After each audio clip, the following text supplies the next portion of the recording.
E aí galera, beleza? Como é que vocês estão? Meus amigos, no vídeo de hoje temos aqui pelo menos 4 temas para nós comentarmos. A gente vai falar bastante sobre eleições de 2022, mas quero abrir o vídeo falando um pouco sobre economia, gasolina, mineração, falar um pouco da agenda legislativa e até dar uma pincelada em pandemia. E aí sim a gente entra nas eleições e pessoal, eu já adianto para vocês, Lula não poderia ter escolhido um vice melhor. No dia de ontem, o Brasil ficou sabendo que o Geraldo Alckmin foi delatado, vejam só.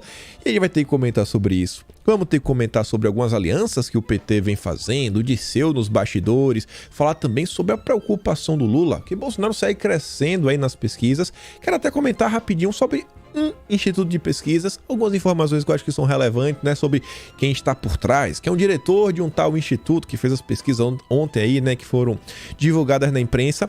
E também vamos falar muito, mas muito sobre a base de Bolsonaro. Vamos falar sobre o PP, PL, republicanos, algumas coisas que estão acontecendo, analisar como é que está o cenário e ter uma informação que envolve a base de Bolsonaro. O PP aparentemente rompeu com o PT na Bahia e isso pode ser bem interessante porque, segundo a imprensa, a Bahia é o principal reduto eleitoral do Lula no Nordeste. Meu Deus, o que é que está acontecendo? Muita coisa pra gente falar, notícias animadoras e depois vamos falar sobre a terceira via. Ontem o antagonista disse que trouxe com exclusividade que o MBL rompeu de vez com o Podemos. Eles vão embora. Acabou, mas vamos continuar apoiando o Moro, né? O que realmente está acontecendo? Bom, vamos tentar entender o que também está se falando, né? Que os partidos da terceira via estão fechando as portas para o Moro. Ninguém está chamando o Moro para conversar, para reunião, para nada, enfim. Muita coisa para a gente comentar sobre isso também. E por fim, fake news. Vamos falar de Telegram. Vamos falar de uma matéria que a priori era sobre o partido de Bolsonaro, o PL, mas tinha informação sobre corrupção, que tem total ligação com fake news. Vocês vão entender o que está acontecendo. E também vamos falar, né, sobre o uso da máquina do terceiro setor, ONGs, para captar votos para o Lula. E tem uma ONG que talvez alguns de vocês conheçam, que está em campo aí para tentar trazer o voto dos jovens, falando até, né, em premiar iPhones, fazer sorteios, né, para quem apoiar o Lula. Enfim, muita coisa para a gente falar no vídeo de hoje. E vejam só isso daqui. As pessoas nas redes sociais, vários diversos setores, estão comentando sobre a questão do petróleo, né, que segue caindo. Ontem o Balboa postou isso daqui, ó, 97,41 na 97,41, falando, pô, continua caindo, né? Já chegou a bater 139 dólares. Ele fala, enquanto isso, Silvio Luna e companhia jogam gamão na sede da Petrobras. E sobre esse tema, né, a questão da Petrobras, preços, quem fez um comentário, e obviamente ia ter repercussão na imprensa, foi o Arthur Lira, presidente da Câmara. E ele falou o seguinte, ó, Arthur Lira cobra a Petrobras por redução do preço da gasolina e do diesel. E eu acho que isso aqui é bem importante, é bem relevante, porque olha só, se a gasolina, tanto está se falando, que está sendo aqui parada aí, né, a questão do dólar, o preço do barril do petróleo, se o preço caiu, tem que cair.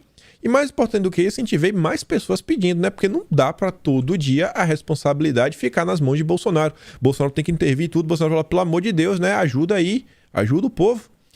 Mas fala o seguinte, o Lira pediu nesta quarta que a Petrobras reduza o preço dos combustíveis no Brasil. O Lira lembrou que a política de preços da Petrobras leva em conta o câmbio e o valor do barril do petróleo no mercado internacional e esses dois indicadores tiveram quedas recentes. O barril de petróleo, que chegou a quase 120 dólares no início da situação da Rússia e Ucrânia, está voltando ao patamar de 100 dólares. E o dólar no Brasil gira em torno de R$5 desde o fim do mês passado. O barril sobe e a gente aumenta o preço. O barril baixa e a gente não abaixa? Pô, tem que baixar, né? É importante que a Petrobras recue o preço do aumento que deu, porque o dólar está caindo e o barril está caindo. Então são dois componentes que fazem parte aí do preço da Petrobras.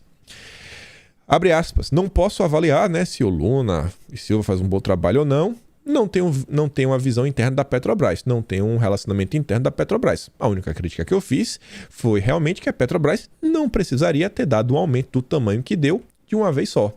Bolsonaro comentou sobre isso, né? Se a Petrobras tivesse esperado aí um dia, pô, a questão que envolve o ICMS, né? A lei que o presidente sancionou, já tinha sido aprovada. O brasileiro não ia sentir tanto no bolso, né? E eu fiquei incrédulo. Não quis nem falar na introdução, não ia falar, não, é mentira, é clickbait, eu não consigo acreditar nisso. Mas aí vai ter que dar o play no áudio, né? É capaz de vocês não acreditarem, mas o vídeo vai estar lá no Telegram para vocês realmente verem. Mas, acredite ou não, Ciro Gomes culpou o Lula pelo aumento dos combustíveis. Ciro Gomes é um momento de lucidez. Mas vamos ver. Cadê?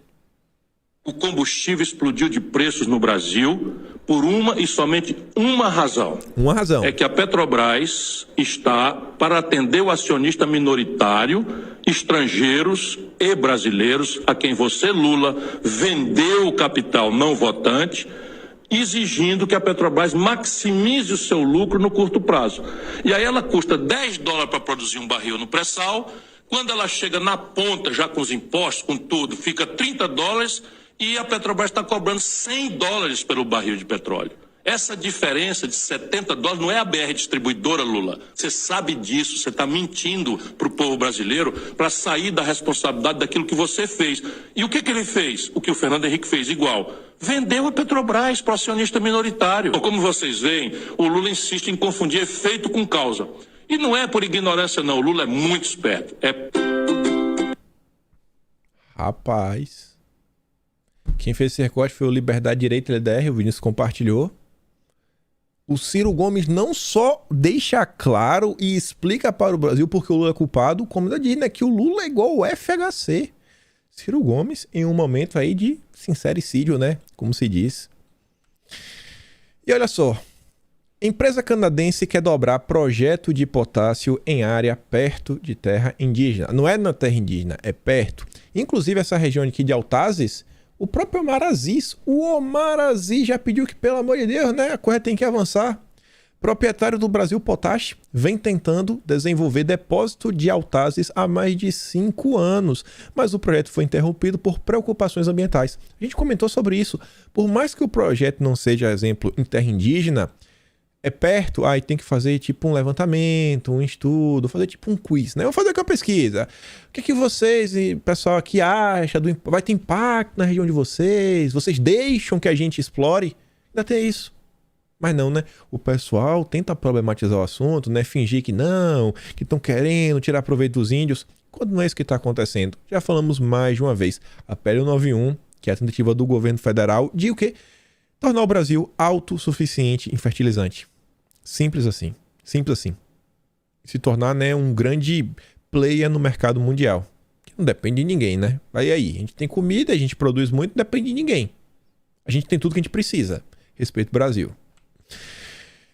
Uma coisa que também, né, a gente vê, principalmente a terceira via, o Sérgio Moro, e muita gente aí, né, os liberais, falarem tanto, não, precisamos de reforma, Bolsonaro esqueceu das reformas. No início da manhã de ontem, o Danilo Breda falava o seguinte, ó, fontes, Alcolumbre vê clima favorável para entregar a reforma tributária hoje. A Veja até confirmou, mas a gente chega lá, né? Aí o Babu fala, ouviram Paulo Guedes, Alcolumbre e Pacheco serão apagados no eventual governo de esquerda. Chicago Boy, mais uma vez, salvando o Brasil desde a reunião ministerial, com aloprados pedindo o fechamento do Supremo. E aí, a Veja comenta sobre isso. CCJ do Senado começa a debater texto da reforma tributária. Começou a avançar, realmente, é lá, né? A CCJ meio que vamos que vamos, agora vai. Enquanto o Congresso corre contra o tempo para encontrar soluções pontuais de curto prazo para aumento dos combustíveis, blá, blá, blá, blá, blá, a CCJ do Senado deve finalmente começar a debater nesta quarta o texto da reforma tributária. E aí vai a reforma que os liberais, a terceira via tanto queria? Não vai. Porque aí durante a tarde, o Balboa informa, né? O Podemos, o partido do Sérgio Moro, junto com o PSD do Leite, que várias pessoas do mercado financeiro adoram, vários liberais, né? Nossa, tem um pessoal aí, não fala quem é. E MDB obstruíram a votação da reforma tributária na CCJ. Parabéns, Sérgio Moro, parabéns, Kassab, do Leite e o Baleia Rossi aí, né? O Texugo diz, né? Moro, Kassab e Baleia Rossi juntos. Nada me surpreenderá se nessa equação o Moro for Lula também. Fica agora para quarta da semana que vem. Bora ver se agora vai. O Pacheco já tinha liberado as máscaras no Senado e agora foi a vez do Lira também acabar com a obrigatoriedade das máscaras na Câmara. E isso é importante, né? Devagar e sempre, a coisa está avançando bastante. A Câmara é um local fechado. A gente espera que o Brasil, né, possa voltar a ter dias de normalidade o quanto antes. Isso vai acontecer. Eu não consigo agora mais ver, né? Tá abrindo de vez. E sobre esse tema pandemia, eu falei que quero pincelar rapidamente, até ligado com eleições. Matéria da Folha de São Paulo. A Elisa fala o seguinte, é inacreditável, né? A pandemia puniu os eleitores de Bolsonaro. Até que ponto eles vão chegar? Já aparece uma variante, né, que vai contaminar só quem vota em Bolsonaro. Só quem vota em Bolsonaro vai ficar doente. Mas tá lá, ó. Cidades que elegeram Bolsonaro tiveram mais óbitos. A análise mostra que municípios bolsonaristas das regiões Sul e Sudeste apresentaram taxas de óbito muito superiores às de municípios não bolsonaristas do Nordeste. Não adianta... Não, mas aí você mas se tivesse subnotificação... Não esquece. Esquece, a culpa é de Bolsonaro. A culpa é de Bolsonaro. E aí, né, tem o João Dória. Mal, o pessoal começou a falar, não, vamos pensar aqui, quem sabe, né, na quarta, o Dória já está aplicando. Já está aplicando. Tá aí, a partir de segunda... Não, né, já começou. Não começou segunda-feira. Começa segunda-feira, dia 21. O Dória não perde tempo. Mas, enfim... Vamos falar do vice escolhido a dedo. Realmente, o Alckmin é primo do Lula, só pode. Alckmin recebeu 3 milhões em caixa 2 da Ecovias, diz executivo em delação. Ó, Ecovia, né? Meio ambiente. Rico adora ganhar dinheiro salvando o meio ambiente, né? Parece que o Alckmin... Parece, né? Suspeitas. Mas Polícia Federal investiga suposto pagamento a provável vice na chapa de Lula. E é isso daí, eu não vou trazer as matérias, né? Mas todo o time jurídico aí ligado ao Lula, né? O pessoal do Prerrogativas, nossa, já acionaram o Lauro Jardim para atualizar a matéria, essa é a atualização da defesa do Prerrogativas. Na matéria da Folha de São Paulo, lá os Prerrogativas, a Veja, nossa, foram em todos os veículos. O Alckmin já tá falando que ele é perseguido. Nas redes sociais estão falando que é golpe. É golpe, que o Alckmin é um santo. É o santo. Não faria nada de mal. A Polícia Federal investiga um suposto pagamento de 3 milhões em caixa 2 ao ex-governador Geraldo Alckmin. De acordo com o relato do ex-presidente da concessionária, os valores foram pagos a título de caixa 2, primeiro em 2010, um total de 1 milhão. Na ocasião, pelo PSDB, Alckmin foi eleito governador.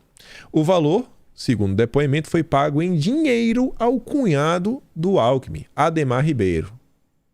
Duvido. A segunda parte, no valor de 2 milhões, teria sido paga em uma operação do ex-tesoureiro de Alckmin, Marcos Monteiro, em 2014. Ainda segundo o relato. Naquele ano, Alckmin se reelegeu ao governo paulista. Não acredito, é minha fake news. Alckmin jamais faria isso. Um executivo do Odebrecht disse em seu acordo de delação que Alckmin acertou pessoalmente o repasse de 2 milhões para sua campanha ao governo de 2010. Carlos Armando Pascoal, o CAP, que à época era diretor da Odebrecht em São Paulo, disse que Alckmin entregou a ele o cartão de visitas de seu cunhado Ademar Ribeiro, que viria a ser o responsável por receber os recursos. E aí, né? Não, é golpe, é um absurdo, estão requentando o caso, nada disso aconteceu, estão tentando atingir o Lula. Realmente, né? Minha mãe tem uma frase que ela sempre dizia: meu filho, o rio só corre pro mar. O rio só corre pro mar. O rio só corre pro mar. E aí, com tudo isso acontecendo, né? O Lula se escondendo em casa, não sai, não pisa nas ruas. Tá dando entrevista para várias rádios. E a gente fica se perguntando, né? Até onde o Lula pode ir e falar e, sei lá, dar os pitacos dele e toda a imprensa fingir que nada tá acontecendo, nenhuma agência de fact-checking falar que ele tá mentindo, não tem nenhuma matéria na imprensa condenando as falas dele, mas assim, né? Julguem aí, mas tem um cheiro de fake news o que ele tá falando de Bolsonaro. Alguns dias atrás, o ex-ministro Joaquim Barbosa, do STF, disse que o senhor poderia ser assassinado por grupos bolsonaristas. O senhor tem redobrado essa atenção à sua segurança? Olha a narrativa. Sara, obrigado pela pergunta, querida. Veja, todo mundo sabe o tipo de político que é o Bolsonaro. Um cidadão que não é capaz de fazer um gesto para a educação. Um cidadão que não é capaz de fazer um gesto para combater a pandemia e o Covid. Até hoje ele não acredita na vacina. Até hoje ele acha que o Covid era uma gripezinha.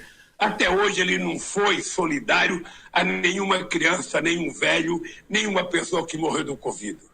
Um presidente que não gosta de sindicato. um presidente que não gosta de mulheres, um presidente que não gosta de quilombolas, não gosta de negros, não gosta de estudantes, a pergunta que eu faço é o seguinte: ele só gosta de violência. O negócio dele é a relação dele apodrecida com uma parte, sabe, dos milicianos desse país, que quem sabe foram os que mataram a Marielle, que ontem completou o aniversário da morte dela. Então, eu tenho preocupação. Eu tenho preocupação, mas como eu sou uma pessoa de muita fé, de muita crença, eu sinceramente acho, sabe, que o que vai acontecer é que o povo brasileiro vai dar um golpe nesse país e vai restabelecer a democracia. Eu não vou continuar mais, né? Fala tudo isso. E aquela tipo entrevista, né? Onde ninguém questiona depois, ninguém assim aperta. Esses dias mesmo aí, né? É assim, você vê, o Lula da entrevista, Sérgio Moro da entrevista, ninguém aperta. E ainda o jornalista vem a público, não, porque o meu papel é só perguntar e deixar que o entrevistado fale e tudo mais. Quando é com o Bolsonaro não é assim, né? Eles apertam, vai, pega na vai e insiste na pergunta. Deus tá vendo, Deus tá vendo. E aí, olha só, o Lula vai falando, né? Perguntando, Lula, você não tem medo de um atentado? Aí a Veja fala que não só o Lula, mas Bolsonaro, Lula e Moro, todos estão com medo. Todo mundo quer ser Bolsonaro, né? Nunca serão. Lula, Bolsonaro e Moro vivem assombrados pelo mesmo medo. Aí tá lá, ó. Bolsonaro tem medo de sofrer um novo atentado. Sérgio Moro tem medo de sofrer um atentado. Lula tem medo de sofrer um atentado. Aí termina falando. A polarização política, alimentada tanto por bolsonaristas quanto por petistas, é o motor da radicalização que se volta contra os candidatos nesse momento. Quando a gente viu nesse país algum apoiador do governo, sabe, agredir fisicamente algum deputado, algum político, isso já aconteceu? Só se você não falar, né, que palavras machucam. Ah, ele me xingou. Ai, meu Deus, quebrei um braço, ele me xingou. Ele me xingou, meu braço quebrou. Ele falou mal, sei lá, do meu cabelo, quebrou minha perna. Não vai, né? O único político que realmente sofreu um atentado foi Bolsonaro. Tiveram outros no passado, tipo Celso Daniel. Eu não acho que foram os bolsonaristas, né? Ninguém acha. Mas a imprensa faz questão de fingir que tá tudo normal. Mas vejam só. Aí, né, você vê que toda essa narrativa, inclusive, acaba por ajudar a trancar o Lula num castelo e fingir que ele não tá pisando nas ruas porque ele tá preocupado. Não porque ele é extremamente rejeitado pelo povo. Mas tá lá, ó. PT se divide sobre submeter o candidato Lula ao teste das ruas. Partido estuda um evento para as próximas semanas com o objetivo de marcar a entrada simbólica do Lula na campanha. O PT estuda um evento para as próximas semanas com o objetivo de marcar a entrada simbólica de Lula nas campanhas, né?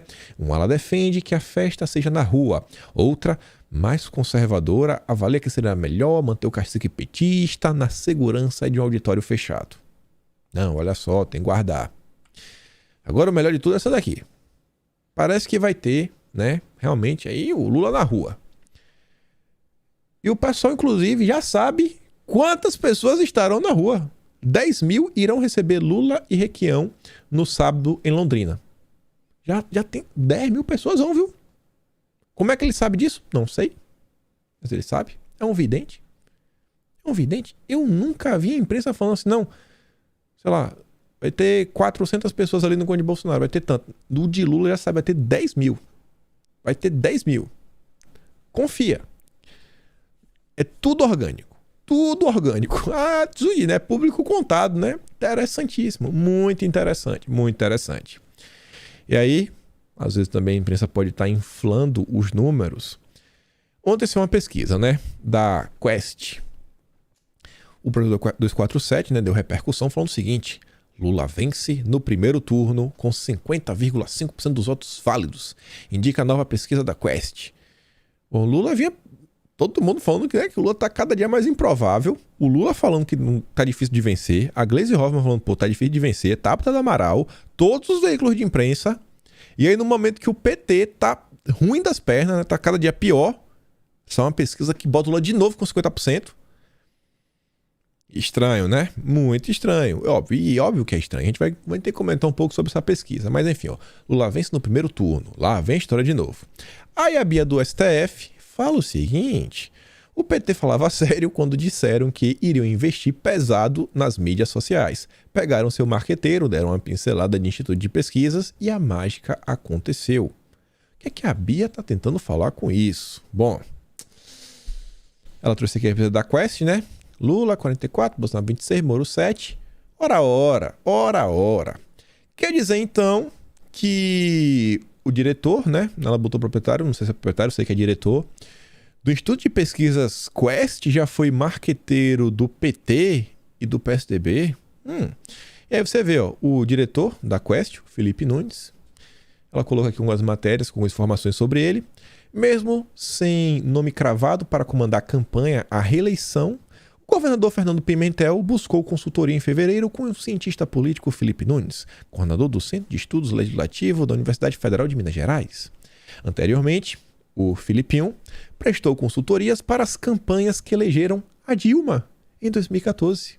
À frente da empresa Quest Pesquisa e Estratégia, o cientista político é referência em análise de dados a partir das movimentações nas redes sociais e contribuiu com o monitoramento das redes em campanhas do PT, PSDB e PTdoB, o atual Avante, em Belo Horizonte, São Paulo e Rio de Janeiro. Justamente pela experiência de Nunes com as redes sociais, alguns caciques petistas colocam o nome dele como um dos preferidos do governador. Nos bastidores, alguns tucanos também demonstraram simpatia pelas consultorias do cientista político, ainda que Nunes não tenha sido procurado pelo partido. É um campo que nos interessa, claro, principalmente por unir consultoria de campanha e redes sociais, mas é algo a ser tratado pessoalmente pelo Anastasia, disse o presidente do PSDB em Minas Gerais, Domingos Sávio. Tem algumas coisas que não combinam, né? Então, assim, às vezes é bom você evitar.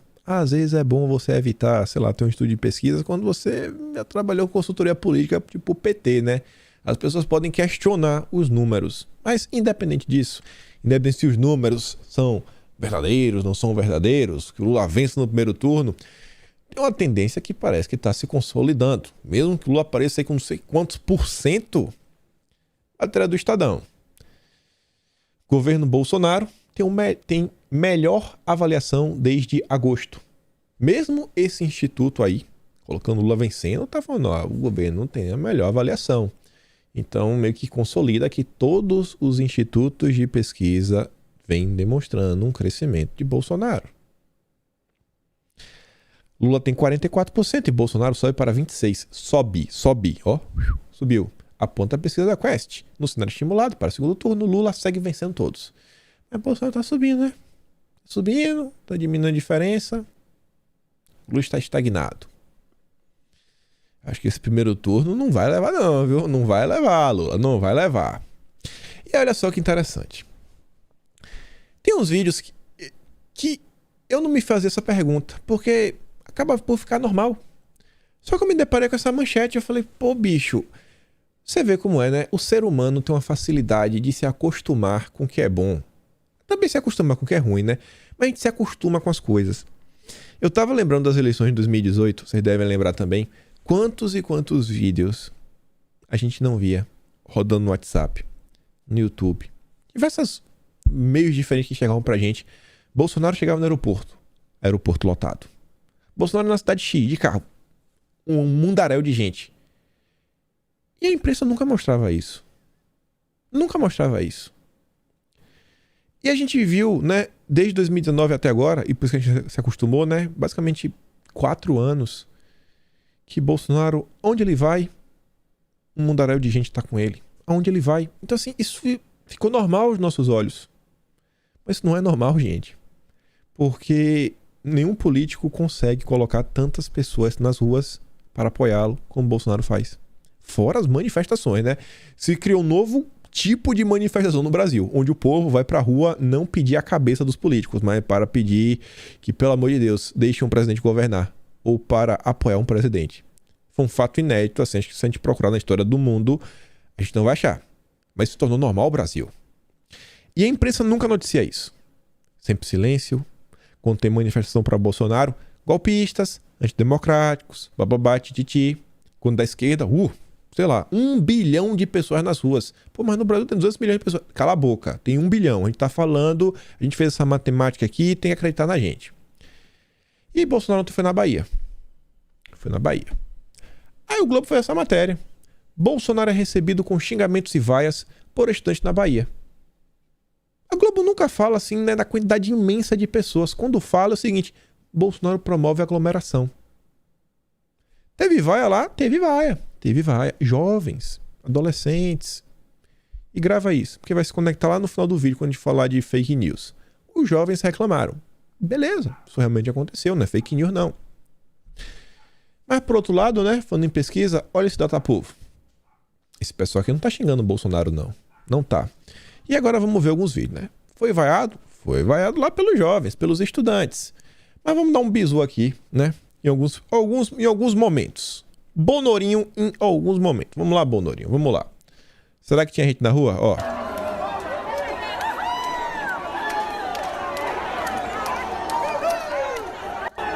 Tá.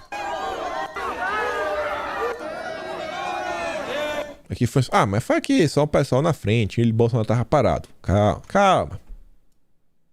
Ops, pera aí. Tô andando se esse vídeo tem música de fundo ou não, deixa eu ver. Não, tem não, tá de boa.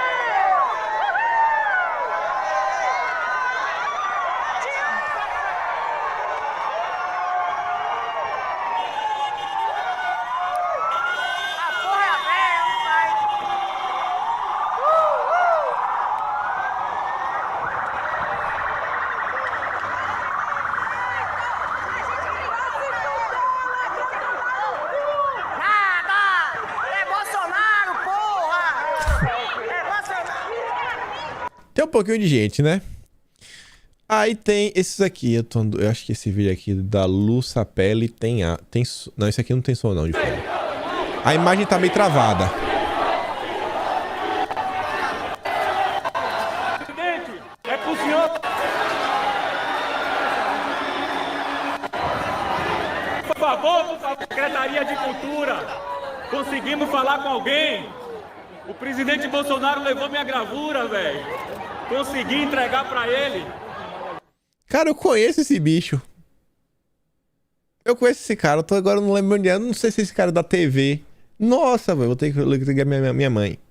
Conheço esse cara. Na Bahia ele é conhecido. Esse cara é conhecido. Já veio ele aparece na TV. Conheço esse cara de algum lugar. Conheço esse cara de algum lugar. Mas enfim, acho que esse aqui que tem som de fundo. Quase certeza. Deixa eu ver. É, tem som porque eu já deixei sem som. Mas você vê, ó. Lá vai Bonorinho. Ei, Bonorinho. Lá vai Bonorinho. Esse Bonorinho não tem jeito não. Aí aqui é outro momento. Deixa eu ver se tem som. Aqui tá de boa. Salvador! Aí! Aí! Olha aí. Fala do homem. Olha o mar. Isso a rede escroto de televisão não mostra! Não mostra. Não. Isso a rede Mas nós escroto mostramos. de televisão não mostra! Nós mostraremos. Vem pra rua, Lula! Vem, Lula. Deputado! Ainda tem mais um aqui. Também tirei o som é porque tem coisa, né? Na igreja. Olha aí. Em locais diferentes, pessoas diferentes.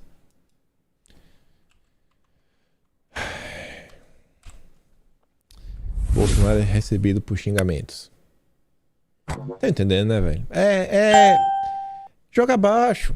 A imprensa joga abaixo, não consegue tratar com justiça. E a gente se acostuma, né, ver Bolsonaro rodeado por pessoas sendo ovacionado onde ele vai. A Globo podia ser assim. Isso, ela não foi... Ela não mentiu. Mas isso é um comportamento, assim, baixo. É um comportamento baixo, esse tipo de matéria. Eu sei que a Globo deu o presente, mas... Enfim, né? Enfim, é a Rede Globo, a gente já sabe como é, né? Pocilga tava lá, Pocilga candidato a deputado federal, minha Bahia, né? A Bahia, eu pretendo falar um pouco mais durante esse ano, né? Pô, meu estado, espero que a gente consiga eleger uma base aí de direita boa, porque em 2018 só entrou a Dani Pimentel, que pelo amor de Deus, né? Pelo amor de Deus. Mas enfim. A gente vai falar da Bahia, algumas coisas interessantes, mas antes disso, olha só. PL cobra fidelidade do PP a Bolsonaro dos estados. Tem que cobrar mesmo. E o próprio PL também tem que ter fidelidade a Bolsonaro. Novo receptáculo dos bolsonaristas, o PL passou a cobrar do PP fidelidade. No Piauí, por exemplo, a Samantha, né? Vocês devem saber quem é da TV Piauí, tem apontado nos meios de comunicação locais a incoerência do Ciro Nogueira, que indicou sua mulher, a deputada Iracema Portela, como vice na chapa do tucano Silvio Mendes. Qual é, Ciro? Lá o PL vai lançar seu próprio candidato a governador, dando palanque para Bolsonaro, e o PP tá no palanque do Dória. Vice. Tá tudo errado. Tá tudo errado. Outro estado onde há problemas é o Pará. Lá o PL também vai ter candidato próprio, senador Zequinha Marinho, que servirá de palanque para Bolsonaro, e o PP. Enquanto isso, o PP vai reforçar a campanha do Helder Barbalho, do Lula. Tá ruim, né? Tá ruim, né? O pessoal que apoia tem que apoiar também. Agora isso é interessante. PP da Bahia promete apoio a Bolsonaro. Ainda que não seja Bolsonaro, o PP pode embarcar no palanque do ACM Neto, que vai ser oposição ao Lula. O ACM Neto não vai fechar com o Lula. O Lula ou ele vai apoiar principalmente o Otto Alencar, do PSD, do Kassab, ou vai ter um candidato aí, sei lá, inexpressivo, tipo como era o Rui Costa, que acabou vencendo, ninguém até hoje entende como. Em sua viagem à Bahia, Bolsonaro conseguiu a promessa de lideranças locais, né, de que o PP no estado vai apoiar o seu projeto de reeleição. Até a última semana, o partido cujo presidente local é o vice-governador, o João Leão, tinha uma aliança com o PT e com o ex-presidente Lula. Ao entregar seus cargos no governo do petista Rui Costa, o PP pré-acordou com a ACM Neto, pré-candidato ao governo estadual, uma dobradinha com o Leão disputando a vaga no Senado. O lançamento da aliança será nesta quinta, dia 17. Inicialmente, o vice defendeu ao ex-prefeito de Salvador, ACM Neto, principal liderança do União Brasil na Bahia, que, apesar de caminharem juntos no estado, na eleição nacional, o PP teria independência para apoiar o Lula, né? O deputado Cláudio Cajado, porém, afirmou ao bastidor que a legenda decidiu apoiar Bolsonaro. Lula ainda pretende encontrar Leão pessoalmente para tentar mudar a disposição do partido de embarcar na reeleição de Bolsonaro. E a matéria diz o seguinte: é possível ainda o PP apoiar o PT. E o indicativo disso seria que o Leão, né, que comanda o PP na Bahia, não encontrou com Bolsonaro na passagem pelo estado. Mas deputados do PP falando que não vão apoiar o Lula. Na boa, eu sou da Bahia. Não dando PT. Nossa, eu já tô feliz da vida. Já vão aí, né, uns bons anos. Jacques Wagner, depois Rui Costa, destruíram o estado. Destruíram o estado. Pior que cupim. E falando da Bahia, matéria ainda aqui do bastidor, né? O galego não é bobo, e aqui envolve o Jacques Wagner, né? A Bahia, palanque mais importante de Lula no Nordeste, está uma bagunça. O rompimento público e ruidoso do PP com o PT no estado estava nítido para quem estivesse atento às negociações. Ainda assim, Lula e seus aliados sentiram a pancada. Lula, que chama o Jacques Wagner de galego, está furibundo com a confusão na Bahia. Mas o galego não é bobo. Percebeu que Lula voltou a se cercar da velha turma do PT em São Paulo e que sobraria para ele, o Jacques Wagner, resolveu um palanque que ficou grande demais para quem manda em pouco na campanha do ex-presidente. Ao cabo, foi Lula quem não cumpriu o acordo com o PSD e PP. Cabe agora o Lula pagar a conta. E termina falando o seguinte: se quiser um bom palanque na Bahia, Lula precisa acarinhar o Jacques Wagner e empenhar sua palavra diretamente aos chefes do PP e PSD no estado. Vai custar mais caro do que já era, e nada garante que vai dar certo. Bolsonaro está perto de fechar com o PP no estado. E com as pesquisas mostrando um crescimento de Bolsonaro, e Bolsonaro indo na Bahia, e o povão com Bolsonaro, vai, né, aumentando, o Lula vai caindo e o preço, né, o custo pelo apoio vai aumentando cada vez mais. Mas enfim, quem aí, né, tá trabalhando pelo Lula e finge que não tá fazendo nada é o Dirceu, né? Dirceu se reúne com políticos da esquerda à direita por eleição de Lula. Aí relembra os encontros que o Dirceu teve e tudo mais. Acho que o resumo, a manchete já resume que é a principal questão aqui. É a tal da frente ampla. No final do dia, tá todo mundo contra Bolsonaro. No final do dia, o próprio Sérgio Moro, se tiver que escolher entre Lula e Bolsonaro, vai votar no Lula.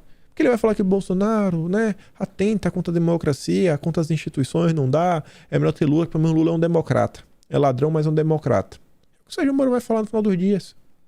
Tá todo mundo contra Bolsonaro.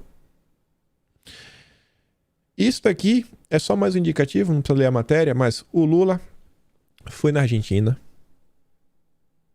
foi no México, visitou a esquerda europeia e agora vai ver o Mujica.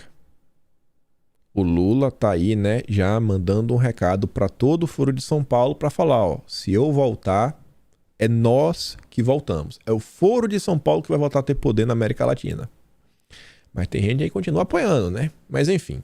Falando agora aqui da base, umas coisas interessantes, né? Republicanos já ganhou 4 deputados federais na janela partidária. Não acho que isso daqui teria participação do governo, então talvez os republicanos continuem aí, né, reclamando, fazendo bico, chateação. Eles querem aumentar a bancada, mas até então ganharam 4 deputados, sobe aí para 37 deputados. E em 2018, quando o PRB, né, fechou lá um número, que é o Republicanos, eles tinham elegido à época 30 deputados. Ah, tá com 37. Eles têm a meta de pelo menos colocar 40 nas eleições. Então a gente também pode esperar, quem sabe, alguma cena de Bolsonaro, alguma coisa ligada a republicanos ao redor do Brasil, para deixar o pessoal feliz, contente, sorridente. E a matéria trazia uns números interessantes. Ó. União Brasil, 76 deputados, PT 53, PL com 44, blá blá blá. E a matéria dia 14, né, atualizada. Passou pouquinhos dias, a gente viu que teve algumas movimentações internas. Você vê aqui, essa matéria já no final do dia 15. O PL passa a ser o partido com a maior bancada da Câmara dos Deputados. União Brasil tinha 70 e tantos? Não tem mais. Já tá com pouco. Com filiações acertadas, nessa terça, o PL passa a ser o partido com a maior bancada da Câmara, agora já com 63. A legenda superou a União Brasil, resultado da fusão entre DEM e PSL, que encolheu nos últimos dias e agora fica com 60 parlamentares. Felipe Barros, que também iria se juntar ao grupo, não havia até a noite, né, chegado à sede do partido. Segundo aliados, o voto estava atrasado. Com ele, já vai a 64.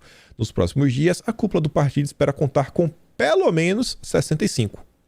Nos próximos dias, as movimentações devem alterar a correlação de forças e afetar outros partidos, inclusive da oposição. Gostei desse final, né? A gente fala isso daí, né? A composição das forças. Então, tá todo mundo observando isso daí. Esse mês, até o final desse mês, ainda vai ter muita mudança, mas a partir de abril, o cenário das eleições está muito mais claro. Fim da janela partidária, né? A gente vai saber quem é quem vai sair para quê, quem vai ser candidato a X, Y, Z. Devemos possivelmente ter já o nome dos 27 governadores que o Bolsonaro deve estar apoiando ou não, senadores e alguns indicativos de deputados ao redor de todo o Brasil. Fui no site da Câmara, está desatualizado. Você vê a matéria ali, já fala que o PL está com 63, ainda está com 52. O próprio site da Câmara está desatualizado, mas a última atualização está assim, ó. Terceira via, 187, esquerda 137, governista 139 e indefinido, né, sei lá, sem partido, Patriota, Avante, PROS, PC, Solidariedade, somam 50. Depois, nas mudanças, vamos ver como é que vai ficar aí, né, essa distribuição a nível legislativo. Avançando para falar da turminha do senhor Sérgio Moro. Isso aqui eu achei muito interessante já pelo início, né? Exclusivo. MBL decide deixar o Podemos. Exclusivo, mas isso aqui a imprensa já estava comentando já tem alguns dias. Esse exclusivo eu não entendi muito bem, né? E ainda mais você vê, né? O Cláudio Dantas fez questão de colocar o nome dele na matéria, né? O Dantas gosta de ajudar o Sérgio Moro. E eu vinha comentando com vocês, que você vê, né? Todo o entorno do Moro tá chutando o MBL, menos o Moro, porque o Moro é do bem, o Moro vai até o fim. Menos de 2 meses após anunciar a filiação de seus principais integrantes, o MBL decidiu deixar o partido. Com isso, sai Kim Kataguiri, sai Rubio Nunes e outros parlamentares membros do movimento. Razão? Questão do Arthur. Eles já negociam com outros 3 partidos. Cidadania, do Roberto Freire, né? Partido do Luciano Huck. Patriota, vão voltar para Patriota. União Brasil, que o Kim Kataguiri já está lá e o Arthur foi expulso. Mas a tendência é que migrem para a legenda criada, né, pela fusão, no caso União Brasil. O anúncio oficial será feito em breve. Interlocutores garantem que vão manter apoio à candidatura de Sérgio Moro, considerada por eles a única candidatura viável na terceira via. Isso aqui eu até achei interessante porque eu bati bastante nessa tecla, né, no vídeo de ontem. Que eles falaram que até então o Moro é o viável. Até então, não a única, mas se colocou como viável. Eu não vi a palavra única. Você vê que parece que o Claudiano pegou essa aí, né? Não quero nem acreditar que eu posso ter contribuído para isso aqui acontecer, né? Colocando aquele vídeo na repercussão. Mas, nesta semana, Bivar, presidente da União Brasil, retomou os contatos com o núcleo da campanha de Moro para tentar a costura de um projeto que agregue os demais pré-candidatos. Será mesmo? Porque até então o que estava se falando, né? É que o pessoal da União Brasil meio que estava esquecendo o Moro na hora de bater um papo. Só que eu fiquei naquela ali, né? Exclusivo. MBL decide deixar o Podemos. E mais uma vez aquele cheirinho no ar de nota plantada. Ou pelo menos uma nota pré-acordada. Não, vamos lançar aqui a nota junto, pra gente começar a desenhar uma movimentação política, justificar aí pras pessoas nas redes sociais. E é o que eu digo pra vocês, ó. O próprio antagonista, no dia 14, MBL conversa com a União Brasil após crise gerada por áudio de Mamãe Falei. Pô, bicho, vocês mesmo já tinham avisado 2 dias atrás. Exclusivo. A turma tava sabendo. Ah, mas é exclusividade do antagonista. Não, não é exclusividade do antagonista. Porque no dia 14, que você já tinha dito isso, saiu primeiro na Folha de São Paulo. MBL conversa com a União Brasil após crise gerada por áudios de Arthur Duval. Contatos foram iniciais e não significa que haverá saída do Podemos. O movimento busca a pena mais branda para deputado. Então assim, né? A Folha de São Paulo já tinha trazido isso daí. Fazer questão de colocar exclusivo e tudo mais, para meio que mostrar que sai do antagonista, que é... Todo mundo enxerga o antagonista, né? Como basicamente a second do Sérgio Moro. Você colocar exclusivo é para falar assim, não, realmente a informação quem tá passando é o Sérgio Moro. Então tem alguma coisa, né? Tem alguma coisa aí por trás. Acho que estão chutando o MBL. Acho que o MBL foi chutado, né? Que pena. E o Renato fala o seguinte, né? Foi pela briga pelo fundão que o Diogo Mainardi colocou o MBL para fora da campanha do Moro, e o Teixugo fala a mesma coisa, né? Será que a briga Kataguiri contra Mainardi era para quem metia a mão no fundão do Podemos? Só uma pergunta. Só uma pergunta. Você viu, né? Que Kataguiri, ele grava um vídeo botando ele na cara do Mainardi, falando que ele tem críticas ao antagonista, que até então eles estão apoiando o Moro, que é o único candidato viável. O único não, ele fala que é o candidato viável, que se mostrou viável. Tava se falando bastante, né, que o Podemos não tava com muito dinheiro, o Moro não tava conseguindo pegar o fundão do União Brasil, talvez fosse faltar fundo, né, pro MBL. E pensa o seguinte, pensa comigo, você é um deputado do Podemos, você tava com sua vida tranquila, você ia ser candidato, você ia receber seu dinheirinho, e o Sérgio Moro entrou, você não precisa dele, como vários do Podemos, né, que vão pra reeleição não precisam. E no meio desse caminho, o Sérgio Moro aparece, a maior parte do fundo partidário vai para ele, aí ele traz um grupo de pessoas do MBL também, vem dividir o teu fundo partidário, daqui a pouco tu ia ter o teto do fundo partidário, tu não vai ter mais o teto, tu vai ter metade, porque ele tem que dividir com o Moro. Então assim, né? Talvez pode ter gerado também uma revolta interna no Podemos, o pessoal não queria dividir o dinheiro, né? Nunca se sabe, e dificilmente a gente vai saber. E ontem a Rosângela Moro tirou o dia para dar dicas. Dicas! Ouso dizer que ler, estudar e tirar suas próprias conclusões dá trabalho. É mais fácil acreditar nos recortes e manchetes e achar que entendeu tudo. Além de fácil, é tentador, hora de ler o livro todo, faz bem. Eu acho que ela falou isso daí porque ela ficou meio indignada, né? Olha essa matéria aqui. Mas essa matéria saiu antes da postagem dela, mas... O presidente do partido de Moro teve dinheiro de empreiteiras em campanha. Em 2014, quando doações de empresas ainda não eram permitidas, Renata Abreu contou com repasses indiretos de OAS e Andrade Gutierrez, além da JBS. É o que ela diz, né? Não lê só manchete, lê a manchete, que a manchete é tendenciosa, vai ler o texto todo, né? A Veja vai justificar para você. Não confia na manchete. MBL deixa Podemos, mas diz manter apoio de Moro. Mais informações, né? E essa daqui, eu trouxe essa matéria porque tem uma fala do Renan Santos. Então, a priori, a Folha de São Paulo entrou em contato e diz o seguinte, ó. Ainda não decidimos qual será nosso novo partido, mas nossa certeza é que seguiremos apoiando a candidatura de Moro. E o Moro vai continuar apoiando o MBL ou não? Como mostrou o painel, as lideranças do movimento se aborreceram com a postura da sigla, no caso do Arthur. Eles também divergiam da cúpula do Podemos em relação à escolha, né, para quem ia ser o candidato ao governo do estado de São Paulo. Eles queriam colocar o Rubio Nunes ou até a tia da MBL, acho que é Adelaide o nome dela. Enfim, não lembro o nome dela. Os membros do MBL então passaram a debater a possibilidade de deixar o Podemos. A saída foi definida nesta quarta-feira, como mostrou o antagonista. Né? O antagonista que definiu, tá bom. E ele termina falando o seguinte, ó, que interessante. O deputado estadual N. Ozzy Cooker, que também foi definido pelo MBL como opção para o governo do estado de São Paulo, diz que nunca foi membro do movimento e que continua no Podemos, pelo qual deverá ser candidato ao Senado. Nunca foi membro, mas estava em todos os congressos do MBL. Nunca foi membro, mas faz várias lives com o MBL. É tipo Nando Moura, né? Nunca foi membro do MBL. Assim, tem a cor do MBL, tem cheiro do MBL. Moura começa com M de MBL, é amigo do MBL, vai desenvolver no MBL, mas não é no MBL. Tá bom. Não é do MBL, não. E olha só que interessante. Aqui que eu acho que a gente começa a achar algumas informações e eu acho que o Moro realmente ele rompeu com a MBL. Rompeu de vez, chutou, mandou embora, sai de perto de mim, tira meu nome de tua boca. Por algumas ações que ele tomou. Moro busca exposição e conversa com ex-apoiadores de Bolsonaro, né? Falando que tá com todo Moro, etc, blá blá blá.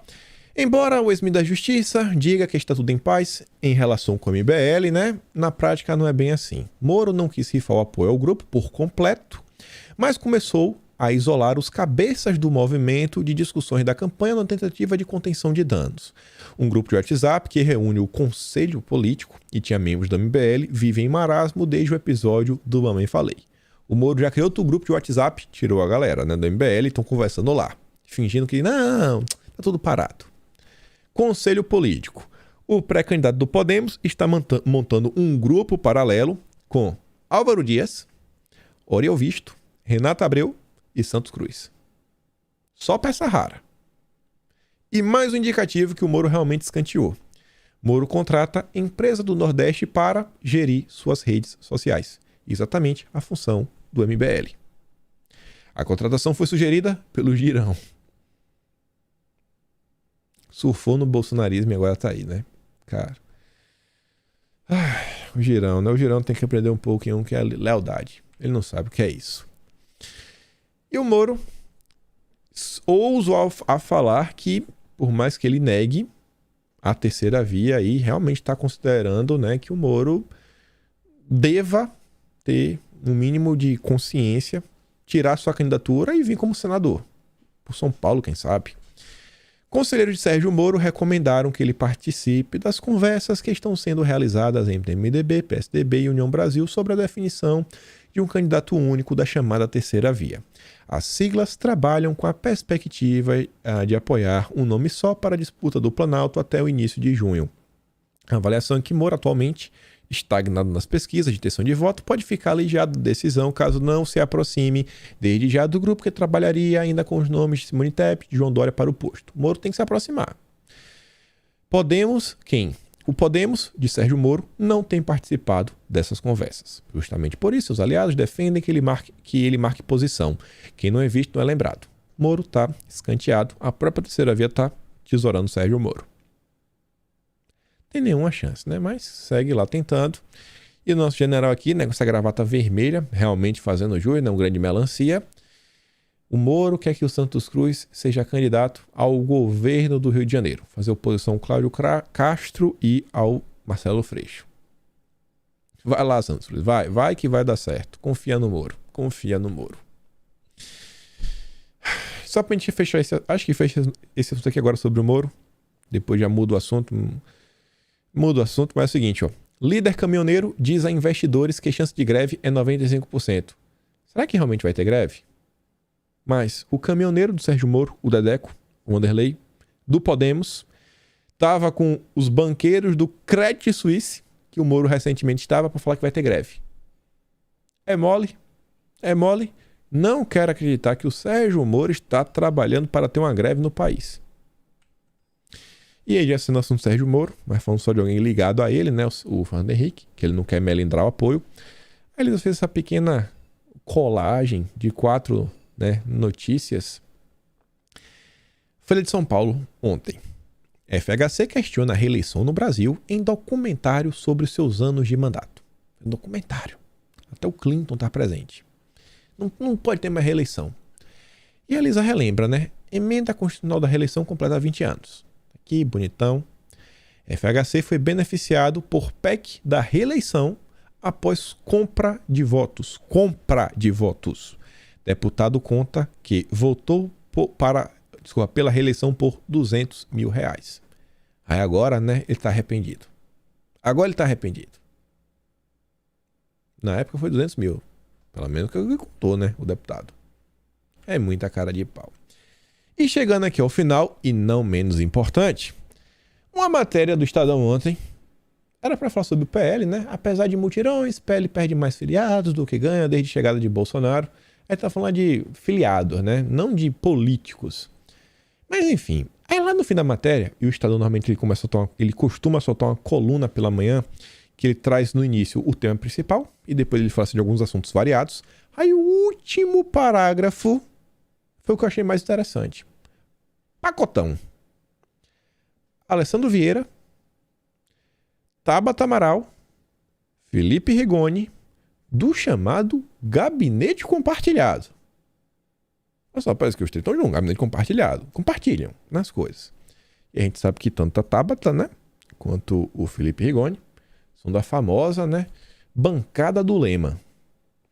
Os três apresentaram o pacote anticorrupção, um conjunto de 14 projetos que contemplam diversas áreas do combate à corrupção, incluindo a inovadora criminalização do sextortion, também conhecido como suborno sexual. Você vê, né? A turma da esquerda adora combater a corrupção. Deve ter aprendido com o Sérgio Moro. Devem ter aprendido com o Sérgio Moro. E por que isso aqui é interessante? E o que é que isso aqui tem a ver com fake news? Vocês devem conhecer o PL das fake news, o 2630. Quem apresentou ele? Alessandro Vieira. Quem construiu o PL? Os três juntos. O tal gabinete compartilhado.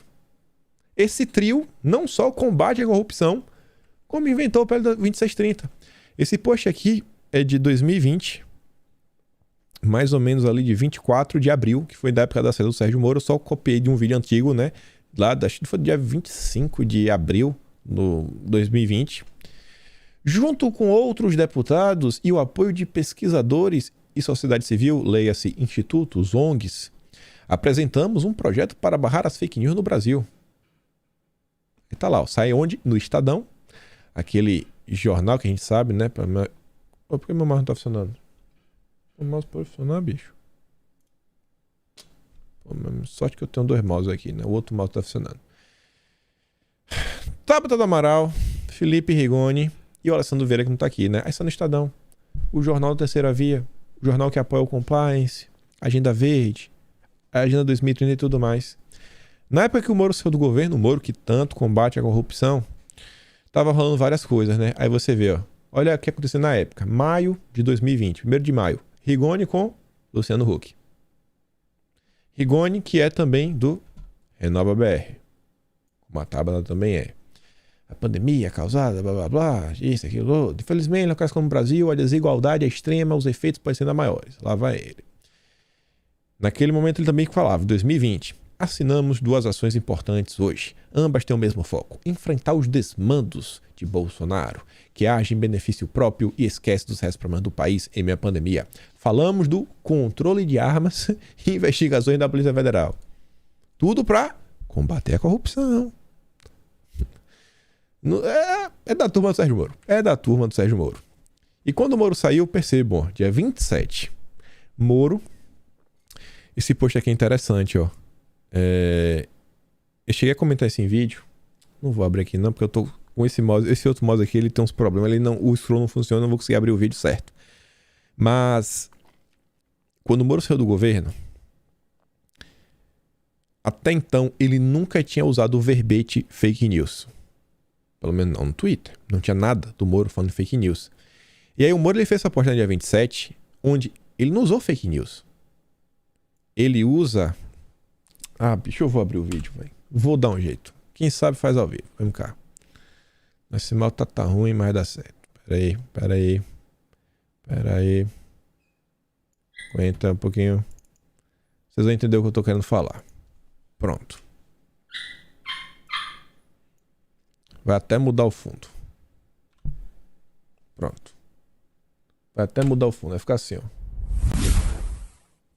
Tô percebendo agora que eu não botei a luz do jeito certo, né? Tá aqui esse fecho branco ao longo do vídeo há um bom tempo. Tinha que afastar aqui. Enfim. Pra você ver como são as coisas. Na verdade, dia 26. A data eu bati o print. Na época eu não trocava o horário do Brasil. O horário do meu computador tava o horário da Austrália, não do Brasil. Não tava 3 horas à frente. Mas enfim, ó. Olha como são as coisas. O Moro, até então, ele nunca tinha usado o verbete fake news. Olha, meu mouse voltou a funcionar, o modo que funciona. O Moro, ele primeiro faz um tweet às 2h53 da tarde. Tenho visto uma campanha sórdida nas redes sociais e no WhatsApp para me desqualificar. Ele apaga esse tweet, passa 4 minutos e ele troca a campanha sórdida para campanha de fake news. Foi a primeira vez que o Moro usou o verbete fake news. Fake news. E quando o Moro falou isso, aí quem foi que saiu para defender o Sérgio Moro? Alessandro Vieira, Felipe Rigoni. Até a Tapa do Amaral defendeu ele na época, tá lá, ó. Os canalhas repetem a mesma receita, são incapazes de enfrentar a verdade e atacam com mentiras reproduzidas em séries, escondidas em perfis falsos. Exatamente na época que lança a PL das fake news, Sérgio Moro vem com história de fake news. Ele nunca tinha usado esse termo. Pelo menos não no Twitter. E aí vem, ó, o Alessandro Vieira. Nas últimas 48 horas, vemos a escalada de mensagens falsas, tentando atacar a honra do Moro, blá blá blá, robôs. Fake, ó, fábrica de fake do Bolsonaro. Felipe Rigoni, o combate às fake news é uma urgência. O Google agora vai informar quem paga pelos anúncios dos Estados Unidos, vai perseguir o dinheiro, blá blá blá, pensando no projeto que existe mesmo no Brasil. A desinformação fere a democracia. Toda essa turma junta e misturada na época.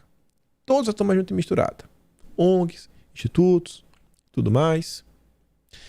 E aí você vê, né? Tá se comentando na PL 2630, tem que avançar. E é essa PL que tem que dar um jeito no Telegram. Olha isso aqui. Conteúdo NeoNZ avança em canais do Telegram. Aponta a pesquisa. Eu não vou nem ler essa matéria, né? Eu só vou trazer aqui, é o suficiente. Eu sei que a Rosângela falou que a gente tem que estudar, tem que ler tudo até o fim, mas a manchete é o suficiente.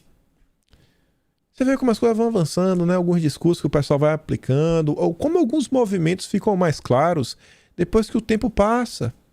Aí você vê, pô, o Luciano Huck, ele é extremamente ativo no Renova BR. Que a Tabata, o Felipe Rigoni, toda essa turma também é, né? E aí você vai juntando as conversas que você vai vendo. Agora tá o MBL conversando com cidadania do Roberto Freire, que é o partido do Luciano Huck. Todo mundo junto contra você. Contra você. Contra Bolsonaro também, mas contra você. E pra gente fechar o vídeo, tinha que ter uma a mais. Ontem a Anitta apareceu fazendo uma thread. Recomendo você olhar a thread dela completa. Falando o seguinte: você vê essa campanha aqui de uma ONG chamada Nossas? E é uma... Eu vou explicar de forma bem rápida. É uma campanha falando que cada voto importa, cada voto conta, e estimulando os jovens, né, que tem, sei lá, menor de 18 anos, a tirar o título. E eles estimulam tanto falando o seguinte, ó.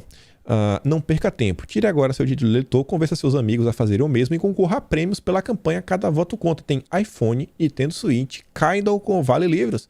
Nintendo Switch, amigo. Você vai jogar o Zeldinha comigo. Olha só.